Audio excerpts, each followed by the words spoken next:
O pregador vai falar, e o pregador é o pregador do Eclesiastes, tá? Ele é conhecido como o pregador. Pode ser sábio, pode ser pregador, mas esse nome pregador eu acho interessante. Ele é o pregador, o Kohelet, no hebraico, alguém que fala à assembleia. O pregador diz o seguinte no versículo 16: quando voltei a mente para conhecer a sabedoria e observar as atividades do homem sobre a terra, daquele cujos olhos não veem sono, nem de dia, nem de noite, percebi tudo o que Deus tem feito. Ninguém é capaz de entender o que se faz debaixo do sol. Por mais que se esforce para descobrir o sentido das coisas, o homem não encontrará.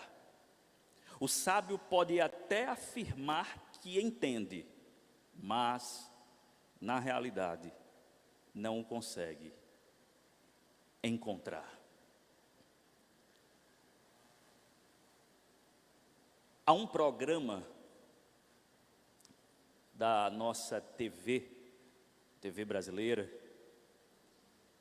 e que passa mais especificamente na TV Cultura.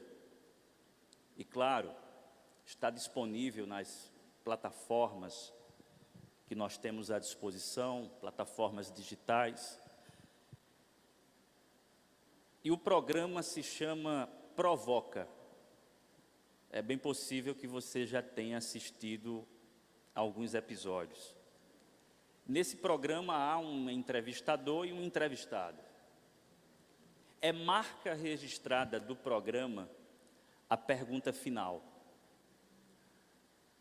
No final da entrevista, o entrevistador pergunta ao entrevistado: o que é a vida?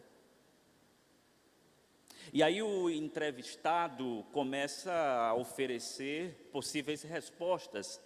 A vida é uma crônica da tragédia humana, com alguns momentos de prazer, mas que são fugazes, e portanto a vida é isso e aquilo. E depois de uma resposta que tenta exaurir alguma coisa, o entrevistador pergunta novamente: mas o que é a vida? O entrevistado, então, na tentativa de refinar a sua resposta, começa a entrar em algum tipo de reflexão filosófica sobre a vida, mas já percebe que não tem tanto a falar. O entrevistador, após a segunda resposta possível, olha e pergunta: mas no fundo, o que é a vida? Alguns ficam constrangidos, outros se emocionam, alguns falam mais do que deve, outros silenciam, porque de fato a pergunta é provocadora: o que é a vida? E a resposta a essa pergunta, ela é de natureza oceânica sempre, porque nunca o homem é capaz de responder esgotando todas as possibilidades acerca da pergunta: o que é a vida? Lembre-se que o Eclesiastes é um livro que está em busca do sentido da vida. O que é a vida é uma pergunta que Salomão está se fazendo o tempo inteiro. Ele é o entrevistador e ao mesmo tempo o entrevistado. Ele pergunta e responde, pergunta e responde. Ele é incansável nas suas perguntas, nas suas respostas. Ele avança com o leitor numa tentativa, às vezes absurda, de tentar compreender o que não se pode porque simplesmente debaixo do sol o homem é limitado e incapaz de oferecer as respostas devidas a uma pergunta tão colossal como essa. Mas Salomão, ele não se rende, não se dá por satisfeito e não gosta de respostas rasas. Ele quer respostas profundas, ou, se você preferir, ele quer ir às alturas. Mas ele sabe que o limite é debaixo do sol. E então, com a pergunta o que é a vida, ou em que consiste a vida, Salomão se depara com a sua própria ignorância e diz, no versículo 17, como nós lemos: percebi tudo o que Deus tem feito, ninguém é capaz de entender o que se faz debaixo do sol. Por mais que se esforce para descobrir o sentido das coisas, o homem não o encontrará. O sábio pode até afirmar que entende, mas na realidade não o consegue encontrar. O que é a vida?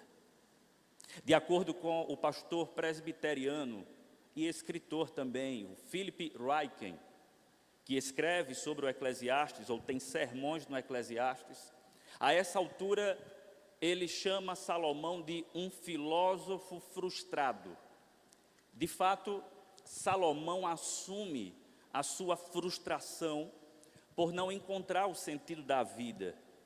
Aliás, faz parte do filósofo, o filósofo de verdade, se frustrar. É essencial à própria filosofia, uma vez que ela não pretende fechar as coisas, mas simplesmente levantar questões e deixá-las em aberto. Isso sempre será o mais importante. E Salomão está com a sua filosofia de vida, pelo menos, em ruínas, porque de fato ele admite que ele não consegue compreender qual é o sentido da vida.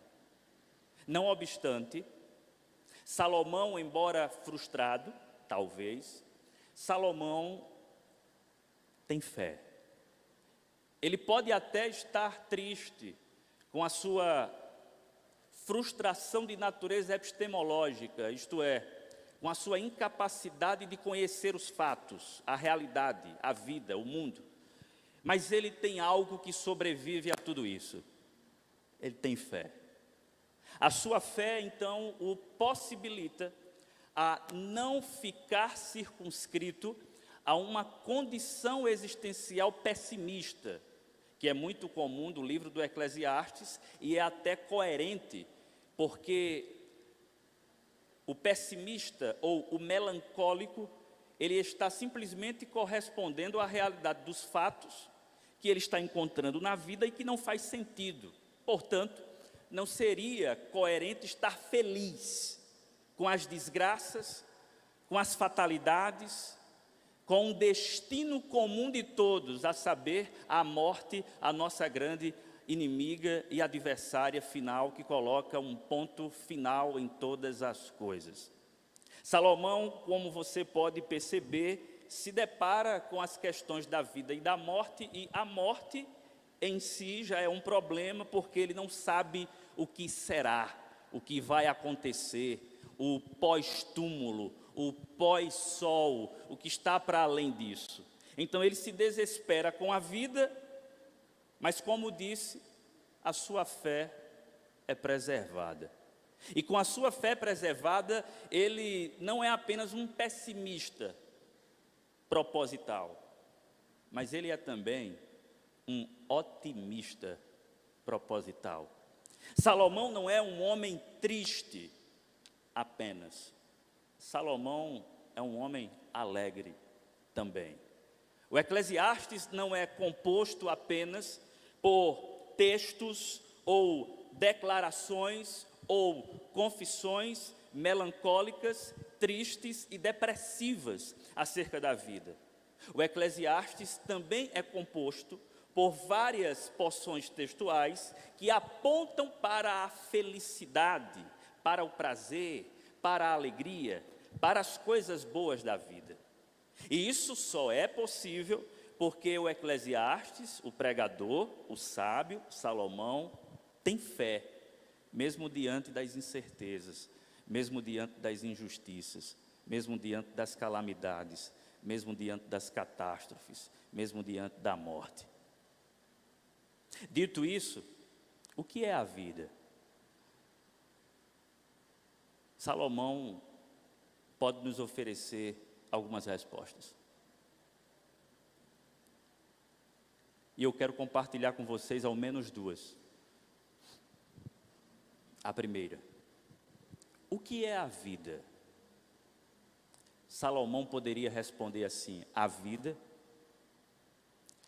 é parte de um todo misterioso de Deus. Primeira resposta, a vida é parte de um todo misterioso de Deus.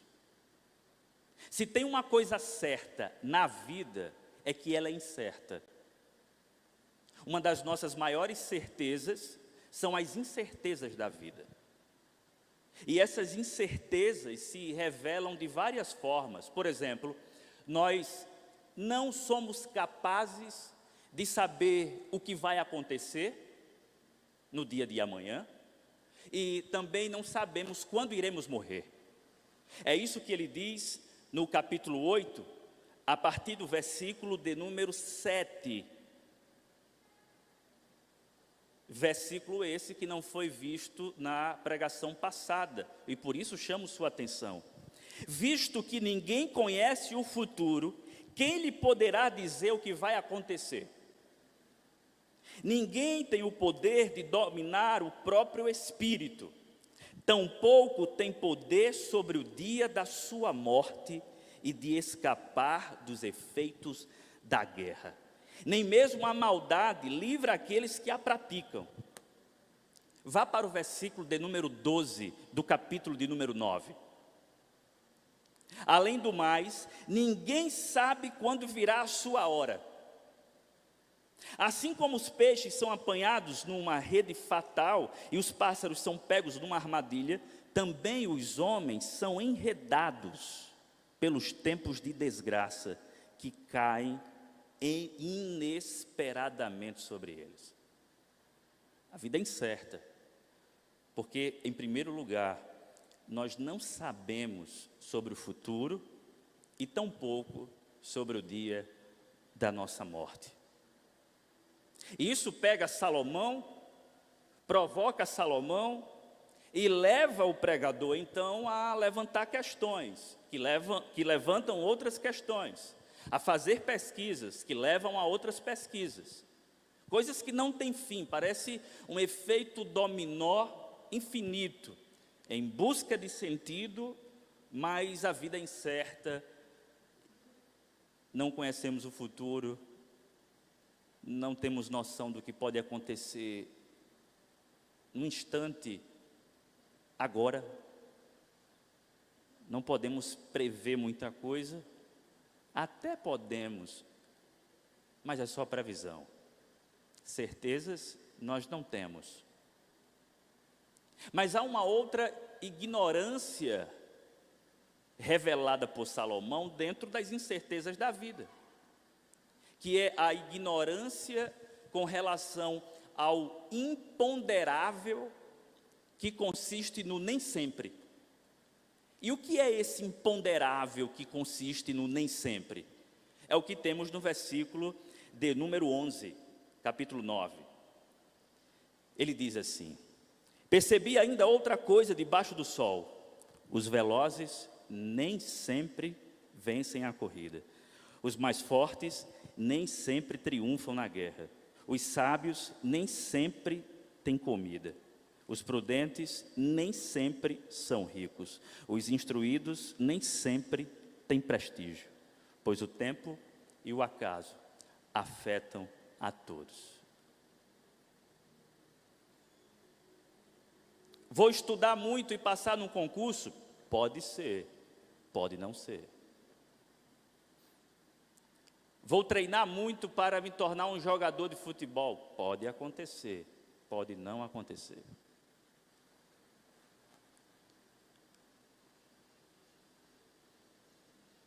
Vou formar uma família? Pode. Não pode. Nem sempre. Vou ter muitos filhos? Pode ser. Mas pode não ser. Vou construir essa carreira, é assim que eu quero minha vida, viverei dessa forma. Muito bem. Se esforce para isso. Pode dar certo. E se der certo, parabéns. Mas pode não dar certo. A vida é incerta. E Salomão sabe disso. E ele repete, nem sempre, nem sempre, nem sempre, nem sempre. Se você é uma ovelha desse pastor e chega com uma fórmula, dizendo, se eu fizer isso, vai acontecer isso, o pastor vai dizer, não sei. Não sei. Porque a vida não é matemática. 2 mais 2 é 4 e não é assim. Se por um lado, como um estudioso já disse, que Provérbios, escrito por Salomão em sua juventude, é um livro com verbos regulares, Eclesiastes, escrito na sua velhice, é um livro com verbos irregulares. A essa altura da sua história, ele já tem experiência de sobra para se balançar na sua cadeira de balanço, ou para ficar inquieto em seu trono, já que ele era rei, e olhar para cima e dizer, eu pensei que sabia de alguma coisa, mas eu não sei de muita coisa, não. Agora, lembre-se, Salomão mantém a fé. Isso é incerto, isso também é incerto, isso também é incerto. Um monte de coisa é incerta. As variáveis, as possibilidades, pode acontecer A, pode acontecer B, pode acontecer C. Eu não sei, mas eu sei de uma coisa. Versículo de número 16 e 17, mais uma vez. Quando voltei a mente para conhecer a sabedoria e observar as atividades do homem sobre a terra, daquele cujos olhos não veem sono, nem de dia, nem de noite. Para aqui, por gentileza, só um pouquinho, porque é possível que isso seja uma referência direta à insônia que Salomão tinha por não conseguir dormir devido às questões em aberto. Alguém que pensa muito sobre a vida, não fecha as contas, a filosofia é muito pesada, ele leva às últimas consequências e ele então tem problemas para dormir. Percebi tudo o que Deus tem feito. Veja, eu estou com insônia, esse mal me abateu por causa das incertezas da vida. Mas eu tenho uma coisa, eu sei que tudo isso Deus fez. E ele vai, por mais, percebi tudo o que Deus tem feito. Ninguém é capaz de entender o que se faz debaixo do sol, por mais que se esforce para descobrir o sentido das coisas, o homem não o encontrará. O sábio pode até afirmar que entende, mas na realidade não consegue encontrar.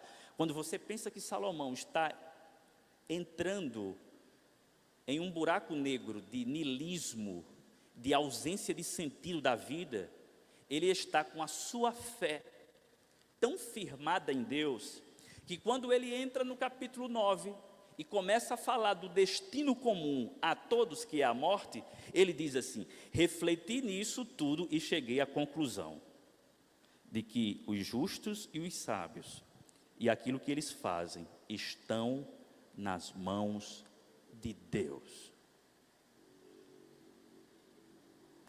Estão nas mãos de Deus.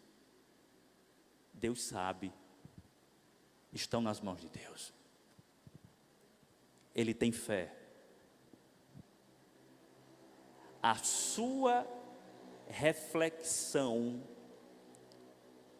refinada, arguta, perspicaz, analítica sobre a vida, não o leva à perda de fé, mas a fortalecer ainda mais a sua fé. Eu acho engraçado aquelas pessoas que começam a estudar filosofia,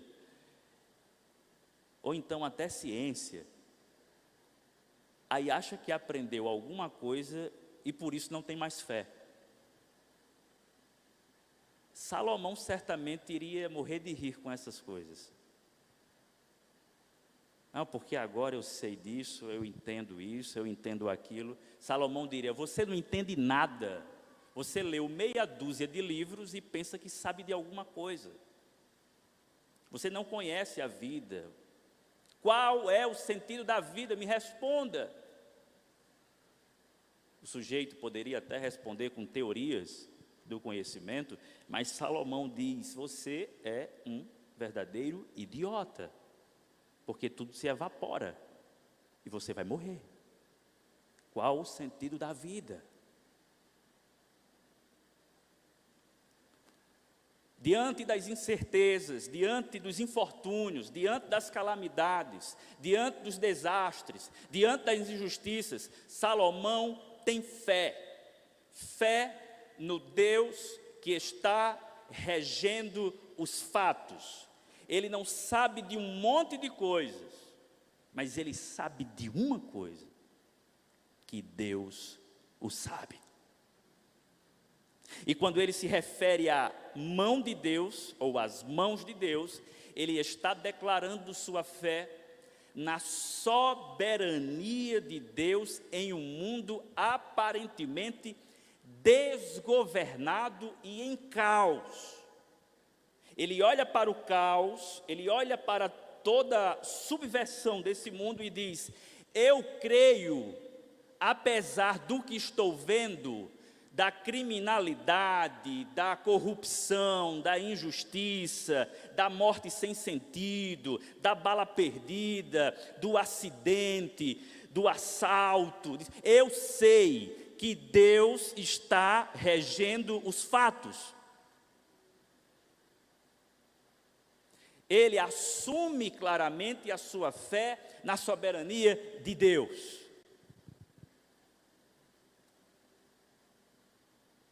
Ele não sabe, repito, de um monte de coisas. E aqui uma nota de rodapé. Cuidado com pessoas que acham que sabem de muita coisa. Essas pessoas não são confiáveis. Porque já vivem em trevas, em auto-engano, achando que sabe de muita coisa. Cuidado com quem tenta dar todas as respostas para todas as situações da vida, querendo explicar o porquê desse evento ou daquele. Cuidado. Os mistérios de Deus estão para além da nossa razão. Francis Bacon foi feliz quando disse, quando alertou, não tente submeter os mistérios divinos à razão.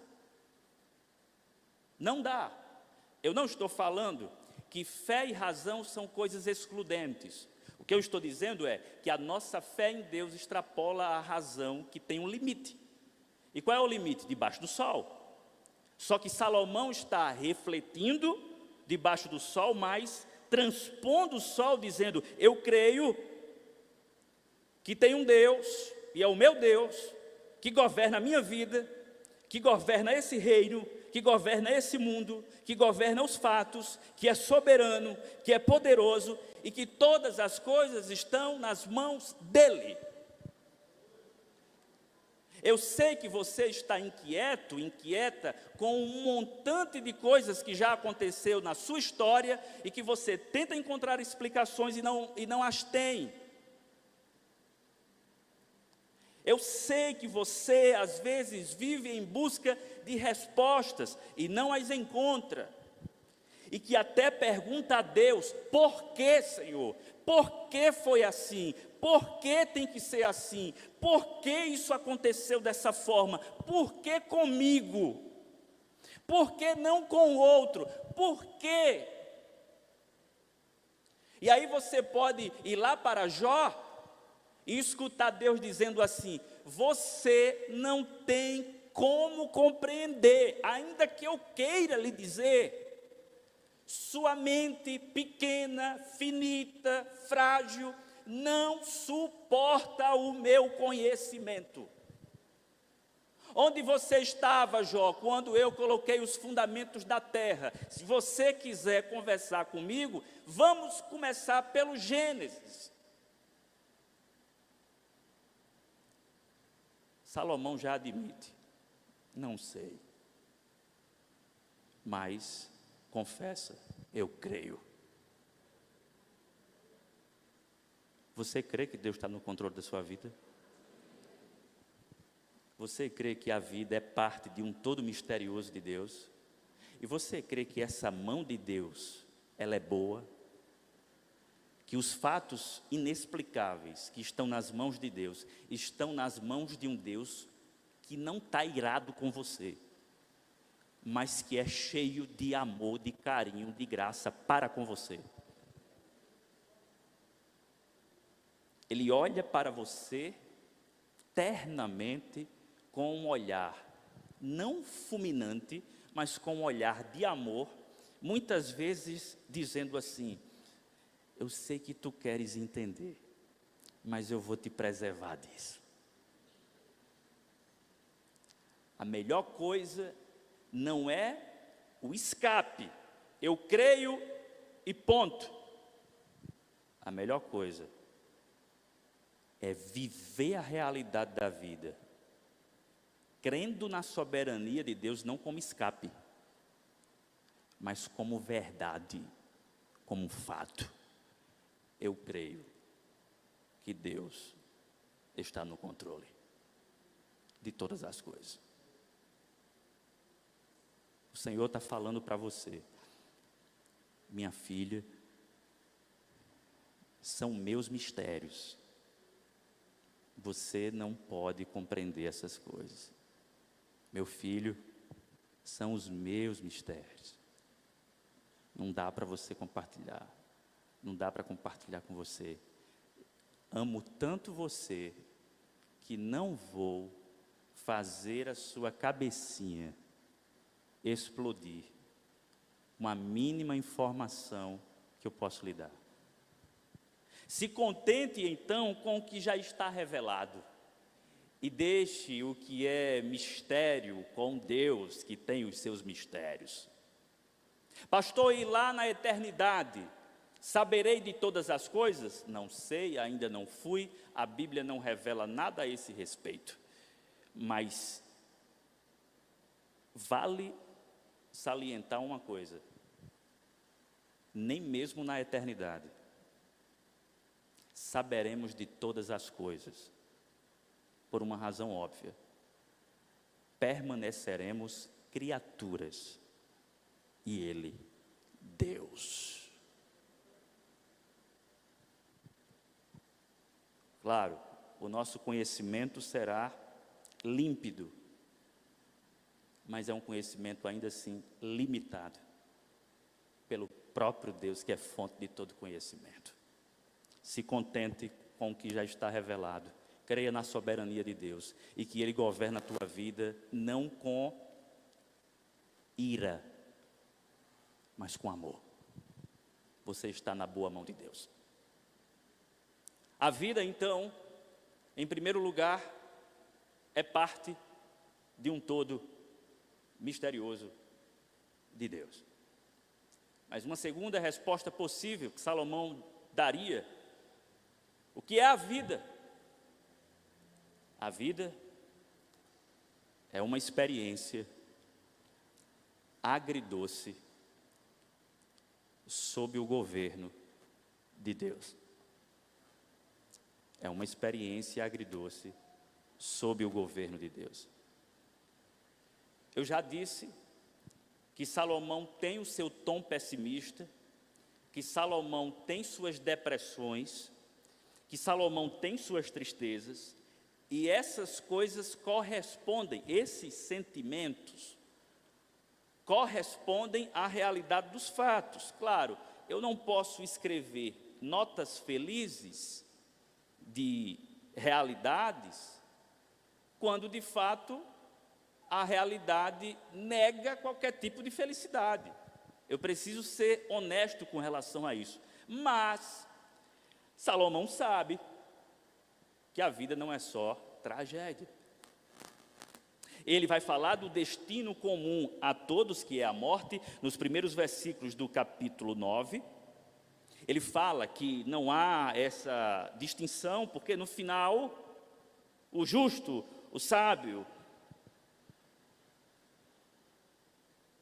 o que os espera, seja amor ou ódio, todos partilham um destino comum, o justo e o ímpio, o bom e o mau, o puro e o impuro, o que oferece sacrifícios e o que não os oferece, o que acontece com o homem bom, acontece com o pecador, o que acontece com quem faz juramentos, acontece com quem teme fazê-los. Este é o mal que há em tudo o que acontece debaixo do sol. O destino de todos é o mesmo.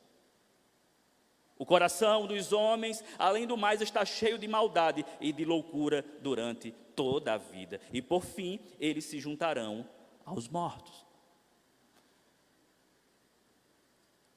Isso se repete no Eclesiastes, falar sobre a morte, falar sobre o destino final de todos, falar sobre a sepultura, é algo que compete a Salomão no Eclesiastes.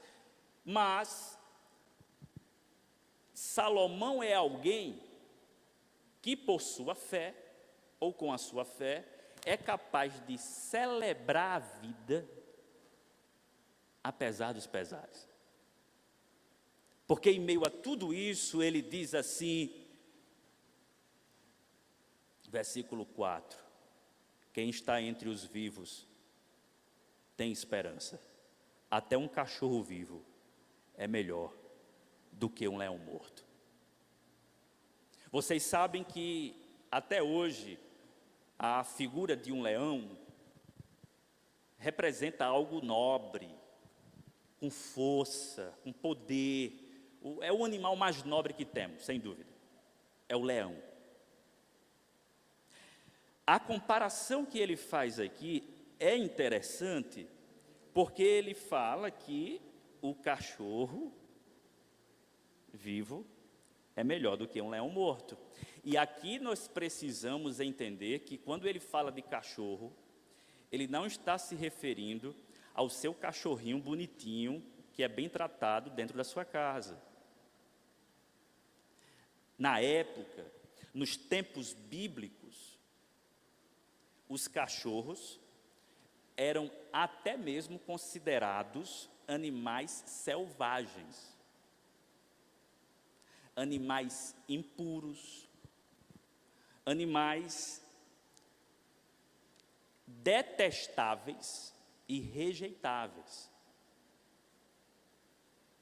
Você acha que é sem razão que o diabo é o cão? Não é?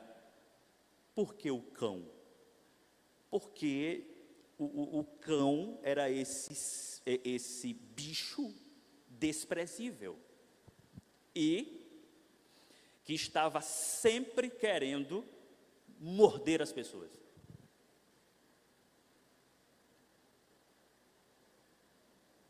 Eu sei, claro, hoje é diferente, né? Não em todos os lugares.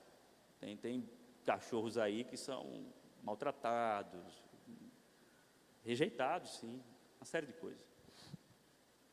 Mas o que Salomão está dizendo é o seguinte: está vendo esse bicho que, quando comparado com o leão, é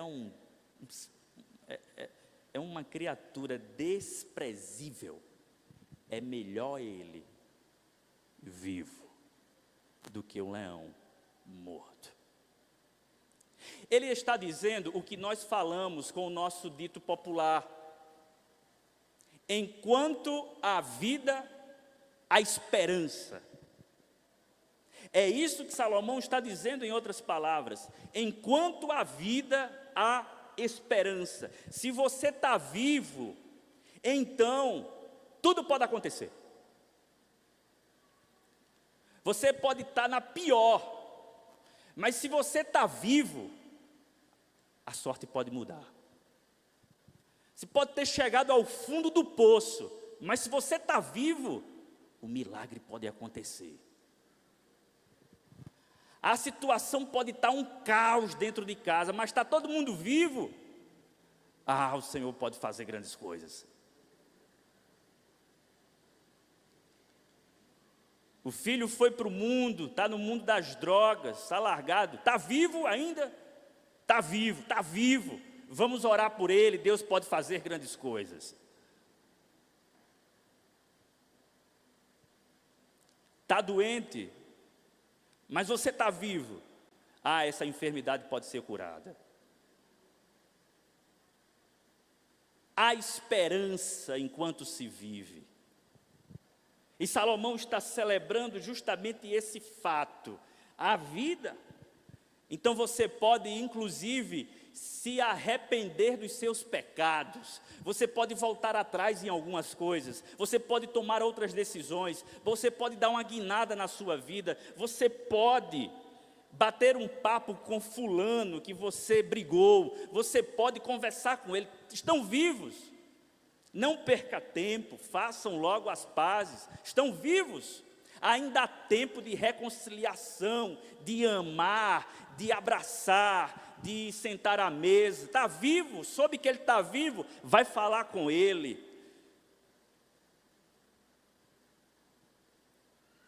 Está preso, está distante, mas ele está vivo. Cabe uma visita.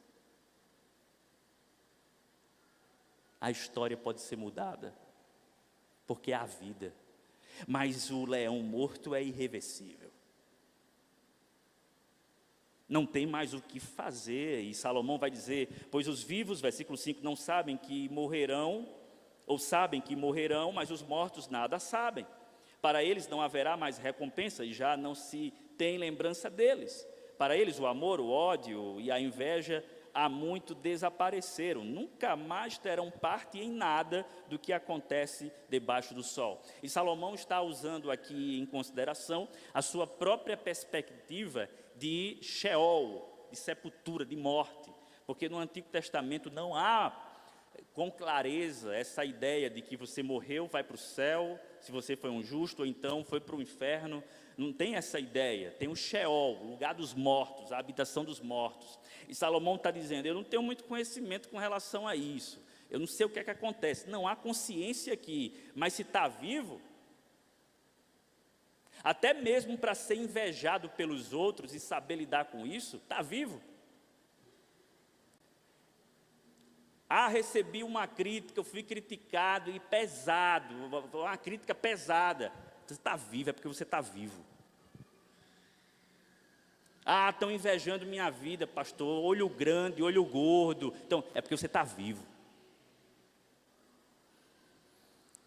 Pastor, está acontecendo um monte de coisa, eu estou sentindo umas coisas estranhas. Está sentindo? Porque está vivo. Pastor, eu estou muito triste com... Está triste? Porque está vivo. Tristeza é coisa de gente viva. Está doendo, pastor, está doendo, é porque você está viva. E aí Salomão, então, vai dizer no versículo 7, pela quinta vez já, irmãos, ao longo do Eclesiastes, pela quinta vez, Salomão vai falar sobre isso aqui. Ele não é tão pessimista assim, ele é otimista. Ele gosta da vida. E ele gosta de dizer o que deve ser feito. E aí, ele diz: portanto, Vá, coma com prazer sua comida. Primeiro ponto. Salomão está dizendo, se tem uma coisa boa nessa vida, é comer. Comer é bom demais. Você certamente já ouviu aquela história assim, a crente come muito. Se orgulhe disso. Diga assim, bata no peito e diga, é isso mesmo. Eu gosto de comer. Gosto. Crente come muito e come. Crente gosta, tem prazer nisso. Tem muita comida boa, meu amigo. É bom demais um camarãozinho assim. Eu gosto, camarão na praia, camarão grande. Tá? Pastor? Hoje Nayane chegou da casa da minha sogra, da mãe dela, trouxe um peixe. Cara, bom demais, isso é bom. A carne de peixe. Eu gosto de frutos do mar. É bom demais. Qual é o prato que você gosta? Vá comer ele. Vá comer ele. É o que Salomão está dizendo, coma. Eu estou falando como teólogo, não é como nutricionista, tá? Para você resolver seu problema com nutricionista, eu não tenho nada a ver com isso. Eu estou só dando um incentivo teológico. E qual é o incentivo teológico? Aprecie o seu prato e coma. Com prazer. Esse negócio de ficar, sabe, medindo as coisas. Já disse, resolva com o nutricionista. Comigo não. Como aquela história de uma família adventista. A família adventista gosta de comer muito mato, né? Quem come as folhas? Às vezes parece um campo de futebol à mesa. E aí uma família chamou outra família, convidou e estava lá a mesa cheia de planta. E aí o menino que foi convidado chegou lá, olhou, não tinha nada, não tinha um pãozinho, não tinha um refrigerante, não tinha aquela coisa, aquela família bem... O menino começou a ficar inquieto, o menino da outra família. E aí o dono da casa, o sacerdote, pediu para que o menino fizesse oração. Essa oração aí, agradecendo a Deus por esse alimento. Aí o menino dobrou aqui, aí fez, Senhor, muito obrigado por essa comida que eu detesto, mas quero te render graças por isso, amém.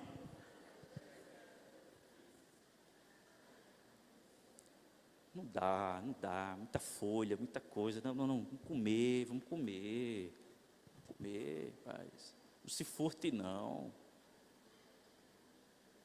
porque como você não sabe o dia que você vai partir, você pode chegar lá com água na boca. Se eu soubesse se eu tinha comido aquela torta, deixar passar não, deixa passar não, coma.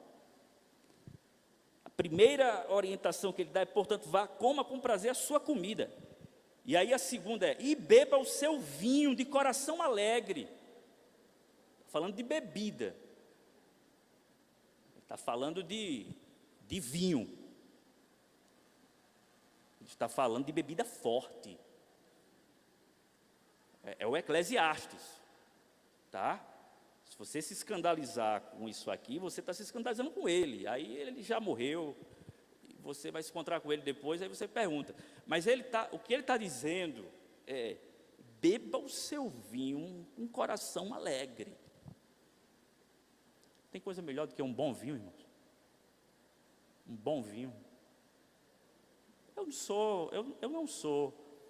Quem me conhece um pouco sabe que eu não sou muito do vinho, né? Assim, mas eu gosto de quem conhece de vinho e me convida para tomar. Porque eu sei que é bom. Para eu acertar é difícil demais. Então não é uma coisa. Agora, há uma diversidade de bebida. Estás pensando que isso é coisa de Satanás? Não. Isso é coisa de Deus. Senão ele tinha colocado só água. Tem uma diversidade de bebida. E como disse um teólogo, nem Salomão, em toda a sua glória, lavou a garganta dele com uma Coca-Cola gelada. Conheceu não isso não? Coca-Cola, não se prive disso, uma Coca-Cola. Coca-Cola zero, não Coca-Cola zero, não, quero Coca-Cola, mal, Coca-Cola.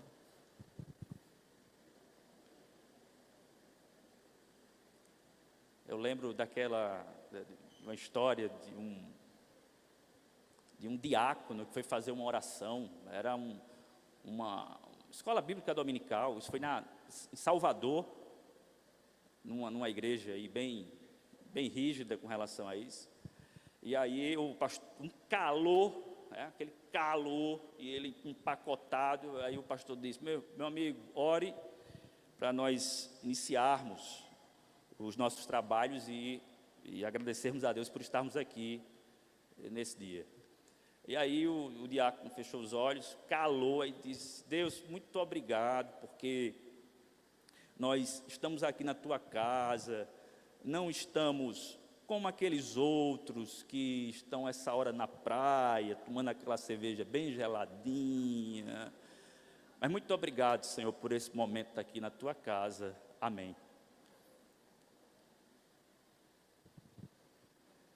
Salomão está dizendo: beba o seu vinho com alegria, abra sua bebida e beba.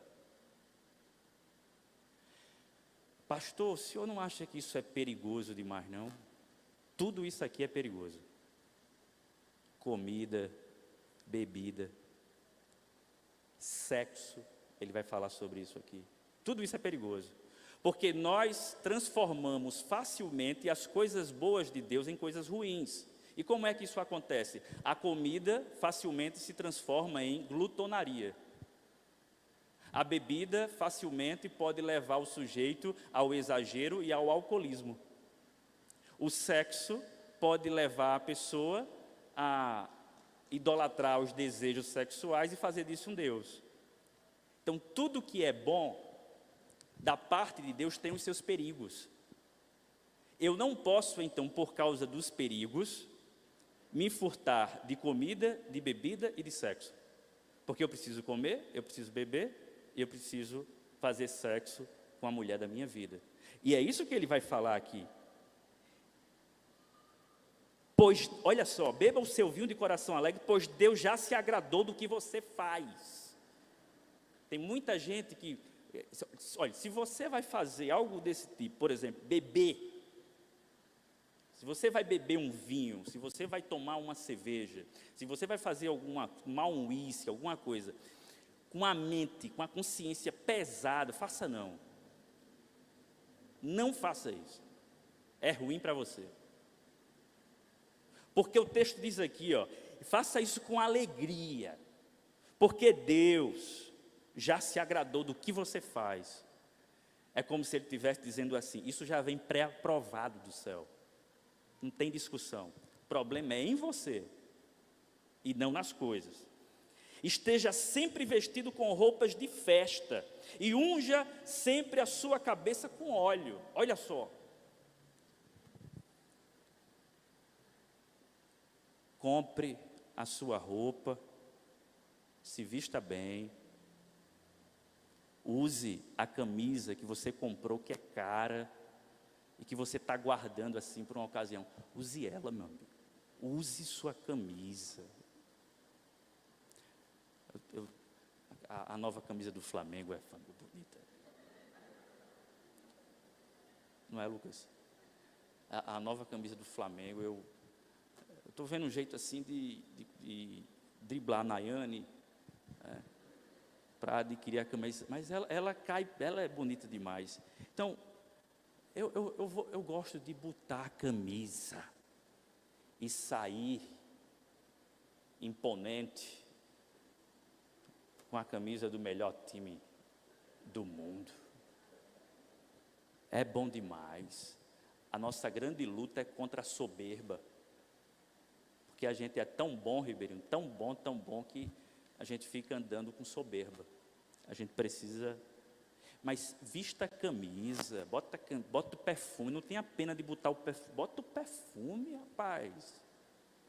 Use o relógio, você comprou o relógio, aí está lá com medo de arranhar, use isso, pelo amor de Deus. Está guardando um monte de coisa, é para uma ocasião assim, use, desfrute da vida, celebre. Desfrute a vida com a mulher a quem você ama todos os dias desta vida sem sentido que Deus dá a você debaixo do sol. Namore com a sua esposa, faça muito amor com ela. Se vista bem, faça um prato, coloque uma bebida boa, se alegre e vá para a cama. Se você está namorando e não casou ainda, pare de enrolar, case, porque é a melhor coisa que tem, é bom demais. É bom demais estar na sua casa, num ambiente legitimado por Deus, abençoado por Deus, e você olhar para a sua amada e ir para cima. É muito bom, meu amigo. Você que não casou ainda, não pode fazer isso. Não pode. Talvez você esteja pensando só nas responsabilidades. Porque eu tenho que ter isso, porque eu tenho que ter aquilo. Você não pensou ainda no sexo? Pense nisso, você vai poder. Ou é já porque liberou e não quer casar? O pastor, ele sabe de todas as coisas. Ele é quase onisciente. Brincadeira, não sei de nada. Estou só jogando para ver se colhe alguma coisa. Mas celebre, essa é a sua recompensa.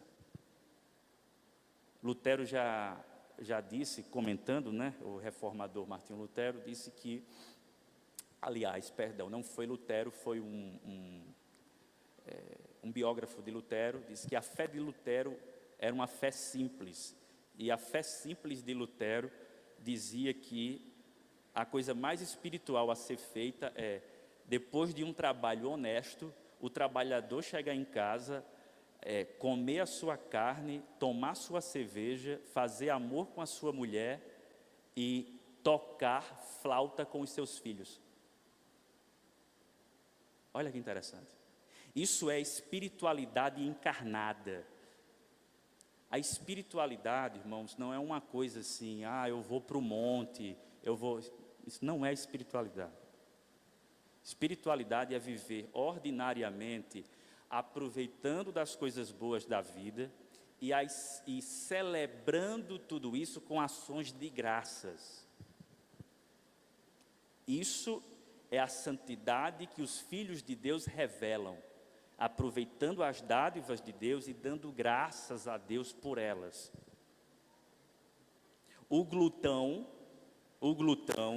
ele não dá graças a Deus porque ele tem problema com esse pecado. O alcoólatra, ele não dá graças a Deus porque ele tem problema com esse vício. O que é viciado em sexo, ele não se agrada muito porque no final ele é refém de um desejo que se tornou o Deus dele. Se alguém é muito gastador, essa pessoa não vai dar graças a Deus porque não tem comedimento, não. A gratidão é quando se usa todas essas coisas adequadamente, sabendo que elas apontam para algo maior, que é o próprio Deus, a fonte de todas as dádivas. Mas o meu ponto é, não deixe a vida passar sem desfrutar o efêmero. Não confunda o efêmero com o nada. O efêmero é o que é passageiro, e esse passageiro é algo que Deus lhe dá para você desfrutar. E o que Salomão está dizendo é: você já assistiu ao filme, é um filme bem antigo, da década de 80, e pelo menos na minha adolescência, pré-adolescência, assim, maior sucesso, A Sociedade dos Poetas Mortos. A Sociedade dos Poetas Mortos é um filme interessante. Você tem no filme basicamente o seguinte: um professor de poesia, ele chega para os seus alunos, e aí você tem uma escola feita só para homens. Você tem alguns jovens ali que estão querendo uma formação, e aqueles jovens, eles estão infelizes, estão desanimados com a vida, até que esse professor chega, o Robin Williams, que interpretou, não vou entrar aqui nos detalhes do fim que ele levou, mas o meu ponto é, ele interpreta esse papel de um professor de poesia que começa a ensinar poesia de uma maneira bem diferente para os alunos. E aí ele manda o aluno abrir uma página tal, uma poesia, o aluno lê, é uma das cenas que chama a atenção no filme, e ele diz: o que é que significa isso? Aí um oferece uma resposta, e aí ele diz assim: alguém sabe aqui o que significa a expressão latina, carpe diem? Aí um aluno: pois não? Carpe diem significa aproveite o dia. Exato, aproveite o dia. E aí o professor chama os alunos e os conduz a um quadro onde você tem os formandos do passado. Eles estão lá, e o professor: olhem para eles, olhem bem para eles. Os alunos se aproximam, começam a olhar, e ele diz assim: vejam eles, todos cheios de vida, vigor, os hormônios lá em cima, eles se sentiam invencíveis, como vocês hoje. Mas hoje eles são fertilizantes. Vai chegar um dia que vocês vão respirar pela última vez. O corpo vai esfriar, porque vocês morrerão. Cheguem mais para perto, olhem direito para os olhos deles e escutem o que eles vão dizer para vocês. Escutem, escutem. E os alunos se aproximam, então ele chega por detrás e sussurra: carpe diem. Aproveite o dia, desfrute a vida. É claro que Salomão não está usando essa filosofia de vida, dizendo que o final é a morte e por isso eu preciso aproveitar. Salomão está dizendo: aproveite o dia, porque Deus está no controle do dia. Deus governa sobre os tempos. É Ele quem dá as bênçãos, é Ele quem permite os sofrimentos. Não deixem de aproveitar, aproveitem a vida, porque Deus está no controle dela. Ah, mas eu não posso sair, porque amanhã logo cedo você nem sabe. Aproveite o dia. Mas eu preciso acordar muito cedo. Aproveite o dia, se gaste para a glória e louvor do seu bondoso Deus. Aproveite o dia. Salomão está dizendo isso: celebrem. E eu vou dar agora a razão maior para aproveitarmos o dia. Toda a Escritura aponta para Cristo, como vocês sabem. E Cristo foi aquele que viveu entre nós e viveu comendo e bebendo. Lembram disso? Chamavam Jesus de comilão e beberrão. Isso não era verdade, era uma distorção dos fatos. Mas Jesus comia e bebia, diferente de João, por exemplo. Cristo vive sua vida celebrativa entre os discípulos, mesmo sabendo que o que lhe aguarda é o horror da cruz. Mas ele vive. Ele tem humor, ele ri, ele se diverte. Ele vive entre os homens e é a razão da alegria deles. Ele é capaz de reunir pecadores numa mesa, de participar de festa de casamento, festa na casa de publicano. Ele é esse Deus encarnado que vem mostrar como se vive. Em obediência, em santidade de vida, vai até a cruz, morre por nós, ao terceiro dia ressuscita dentre os mortos, sendo Ele a razão de podermos olhar para o hoje, sabendo que amanhã morreremos, mas desfrutando do efêmero, porque a eternidade com Ele está garantida pelo poder da sua ressurreição. Aproveite o dia, aproveite a vida, desfrute o efêmero, porque a última palavra na sua existência não é a morte. A morte é a penúltima palavra. A última palavra é a ressurreição. Nós cremos na ressurreição dentre os mortos. E na ressurreição comeremos, beberemos, amaremos, iremos trabalhar e iremos descansar. O Éden será restaurado. A relação que o homem tinha no jardim das delícias de Deus, ela será resgatada, mas no estágio ainda melhor. Essa vida, então, ela é uma sombra da grande realidade que está para além do sol. A realidade de um reino de amigos, onde o que mais se tem é barulho. Não barulho chato, mas barulho de gente que conversa, que canta, que conta piada, que tem humor, que se diverte, que trabalha. O seu destino não é o inconsciente debaixo de 7 palmos. O seu destino também não é estar em algum lugar numa nuvem, cantando com os anjos, como uma alma desencarnada. O seu destino é participar do grande banquete que está prometido no livro do Apocalipse e que já foi ensaiado por Salomão no Eclesiastes. O conselho de santidade para a sua vida nesta noite é: desfrute a vida e faça isso sempre em Cristo Jesus. Eu quero orar com você. Você pode permanecer sentado. Vou ministrar a bênção e em seguida teremos alguns avisos.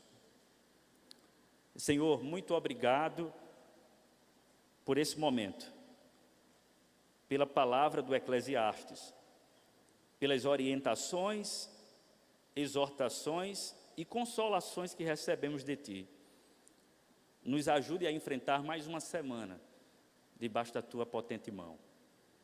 Nos conduza, Senhor, de fé em fé, de glória em glória, até o dia da restauração.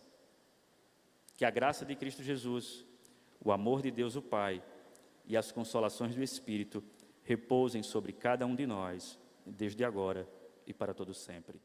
Amém.